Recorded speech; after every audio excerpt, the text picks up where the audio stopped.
नमस्ते। आज हम पढ़ने वाले हैं देव पद्धति और के 82 श्लोक से लेकर के 84 श्लोक तक, जिसमें तीन चार श्लोक हैं। तो आइए शुरू करते हैं। एक परिचय। यहाँ पर भर्तृहरि जो हैं वो भाग्य जब प्रतिकूल नहीं होता है तो असफल, जो बहुत शक्तिशाली व्यक्ति होता है वो भी असफल होता है, हो जाता है। इसीलिए हमें जीवन का उत्थान और पतन, इन सभी को भाग्य के ऊपर में छोड़ देना चाहिए। हमें केवल कर्म करते रहना चाहिए। इस प्रकार से भगवान जो भर्तृहरि हैं वो कहते हैं नीति शतक में। और आइए सुंदर उदाहरणों के साथ में यहाँ पर श्लोक के बारे में कहा गया है। तो आइए सुनते हैं, देखते हैं, पढ़ते हैं। नेता यस्य बृहस्पति प्रहरणाम वज्रम सुरा सैनिका स्वर्गो दुर्गम दुर्गम अनुग्रह खलु हरे रैवानतो वा रणः इत्यैश्वर्यबलान्वितोऽपि बलभत् भग्नः परैः सङ्गरे तद्वक् तद् तद्वक्तव्यं ननु देवमेव शरणं धिक् धिक् वृथा पौरुषम्। अर्थात यस्य नेता बृहस्पति प्रहरणं वज्रं सुराः सैनिकाः स्वर्गः दुर्गम अनुग्रही अनुग्रह खलु हरेः ऐरावतं वारणः इति ऐश्वर्य बल अन्वितः अपि बलभित् भग्नः परैः संगरे तद व्यक्तं ननु देवम् एव धिक् शरणं धिक् धिक् वृथा पौरुषम। बहुत सुंदर बात कहते हैं कि यस्य नेता बृहस्पति प्रहरणः वज्रः सैनिकाः सुराः दुर्गम स्वर्गः हरेः अनुग्रहः वारणम् ऐरावतः इति ऐश्वर्य बलान्वितः अपि बलवित् संगरे परै भग्नः तद व्यक्तव्यं यत देवमेव शरणं वृथा पौरुषं धिक् धिक् च अस्ति। यस्य इन्द्रस्य गुरु बृहस्पति अस्ति तस्य अस्त्रं वज्रमस्ति, सेना देवाः, दुर्गस्तु स्वर्ग, विष्णोः महान् कृपा, वाहनः ऐरावतः। तथापि सः दानवेन सह युद्धे किं भवति? पराजयं प्राप्नोति। अतः देवमेव व्यक्तं यत् देवमेव परमं धिक् धिक् वृथा पौरुषम। पुरुषार्थ कर्तुं किमपि इच्छा न भवेत्। देवः एव मुख्य आश्रयः, भाग्यः एव मुख्य आश्रयः इति।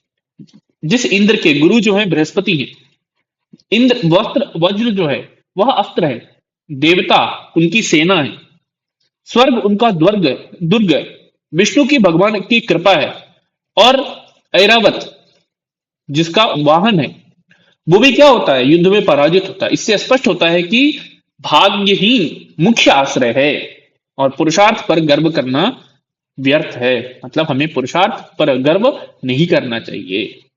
कहने का तात्पर्य है कि असीम बल, असीम साधन होने के बाद भी देवीय सेना क्या होगी? पराजित होगी। मतलब यह श्लोक यह बात को सिद्ध करता है कि समय और भाग्य यदि आपके अनुकूल नहीं है तो नियति को हमेशा स्वतंत्र छोड़ना चाहिए। धिक् वृथा पौरुषम मतलब कि कोई घमंड और कोई पुरुषार्थ पर हमें कभी भी घमंड नहीं करना चाहिए। भाग्य ही हमारा अंतिम शरणागति है। इस प्रकार से रूपवाद कहते हैं। आगे देखिए, कहते हैं कि भग्नाशस्य करंडपिंडी ततनोर लानेन्द्रियस्य क्षुधा कृत्वा खुर्विवरं स्वयं निपततो नक्तं मुखे भोगिनः तृप्त तृप्त विशितेन तत्त्वरमसो तेनैव यातः पथा स्वस्थास्तिष्ठत देवमेव हि परम वृद्धो क्षये कारणम। बहुत सुंदर बात कहते हैं भगवान जो हमारे महाराजा भर्तृहरि जी हैं वो, कि हमें हर चीज को भाग्य पे छोड़ना चाहिए और भाग्य हमारी अंतिम समय तक परीक्षा लेता है। वही यह श्लोक भी कहता है कि भाग्य आश्रयस्य करंड पिंडित तनु मम्लान इन्द्रियस्य क्षुधा कृत्वा अकुः विवरम् स्वयं निपतितः नक्तं मुखे भोगिनः तृप्तः तत् ईशितेन सत्वरम् असौ तेन एव यातः पथाः स्वस्थाः तिष्ठत देवम् एव हि परमो वृद्धौ क्षये कारकम कारण। देखिए, भाग्यनाशस्य करंडपिंडित पिंडित तनुः म्लालेन्द्रियस्य भोगिनः मुखे नक्तं विवरं कृत्वा अकुः स्वयं निपतितः असौ तत् पिशितेन तृप्तः सन् तेन एव पथा सत्वरं यातः अतः स्वस्थाः तिष्ठ देवमेव हि वृद्धौ क्षये च परम कारणम्। एक जो सांप है वो कटोरी में बंद था और भूख से क्या हुआ, उसकी जो इंद्रियां हैं अत्यंत दुर्बल हो गई। रात में क्या हुआ, एक चूहा टुकड़ी को काटा और स्वयं से भी सांप के मुख में गिर पड़ा। सांप क्या किया, खाया उसको, भूख मिटाई और जो छेद बनाया था उसी छेद से क्या हुआ, वो भी बाहर निकल गया। इसीलिए क्या करना चाहिए, निश्चिंत रहना चाहिए। अतः स्वस्था तिष्ठ, निश्चिंत रूप से तिष्ठन। उन्नति और पतन इन दोनों का जो मुख्य कारण है वो भाग्य ही है।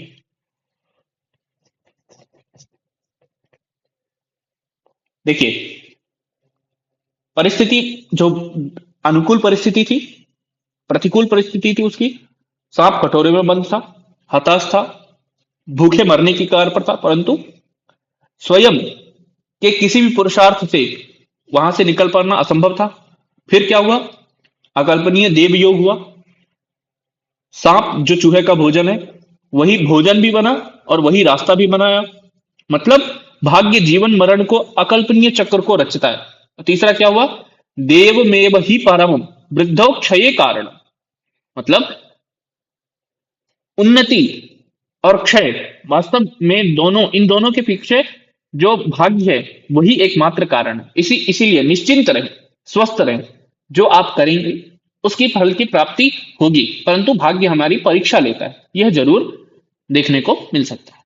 आगे देखिए, यथा कंदुकपातेन ओत्पत्त्यात्र पतन्नपि तथा त्वनार्यः पतति मृत्पिण्डपतनं यथा। यथा कंदुकपातेन उत्पतति आर्यः पतन् अपि तथा तु अनार्यः पतति मृत्पिण्डपतनं यथा। अन्वय देखिए, यथा कंदुकः पतन् अपि पुनः उत्पतति तथा आर्यः पतन् अपि पुनः उत्थापयति किन्तु अनार्यः तु मृत्पिण्डपतनं यथा पतति तथैव पतति। देखिए, गेंद को यदि आप भूमि पे नीचे गिराएंगे तो तुरंत वो ऊपर उछल जाता है। सेम उसी प्रकार से जो श्रेष्ठ व्यक्ति होते हैं विपत्ति आने पर गिरते हैं फिर उठ जाते हैं, परंतु नीच जो अनार्य व्यक्ति होता है वो मिट्टी के ढेले के समान होता है। एक बार अगर गिरा तो फिर उठ नहीं पाता। इसीलिए हमें क्या करना है, अनार्य नहीं बनना है, हमें श्रेष्ठ व्यक्ति बनना है। कहने का तात्पर्य है कि देखिए, यहाँ पर कंदुक की मृत पंडित का उपमा दिया गया है कि जिस प्रकार से कंदुक उठ जाता है उसी प्रकार से विपत्ति आने पर जो आर्य व्यक्ति होते हैं वो उठ खड़े होते हैं। मतलब धैर्यवान रहते हैं, आशाशील रहते हैं, पुरुषार्थी रहते हैं।